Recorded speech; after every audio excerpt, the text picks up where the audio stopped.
নমস্কাৰ আজি মই জ্যোতিপ্ৰসাদ আগৰৱালাদেৱৰ কবিতাটি পাঠ কৰিবলৈ লৈছো। কবিতাটিৰ নাম কম্পুৰ সপোন।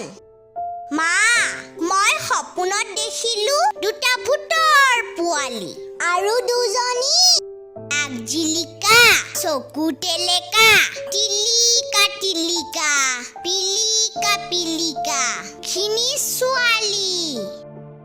এটা কোলা এটা বগা নাঙত পিঙত ফুট কথা পাতে টাকুট টাকুট কুট।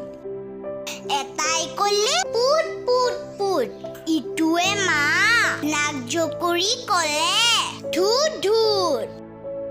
মা, দেখিবলৈ এনেই ভাল ভূত পোৱালিৰ নাচ কিবা কিবি গান গাই ফুচ ফুচ ফাচ মনে মনে কাম কৰে খুচ খাচ খাচ।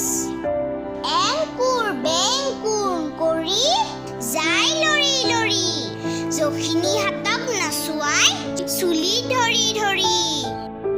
জখিনী হাতে নেপেলালে একেলগে ভৰি থৰখুৱা জখিনীয়ে নাচে কঁকাল ভাঙি কুটুক কুটুক ঘুটুক কৰি ভূত পোৱালিৰ জাপ মাৰি ভেঙুৰা ভেঙুৰকৈ নাচে।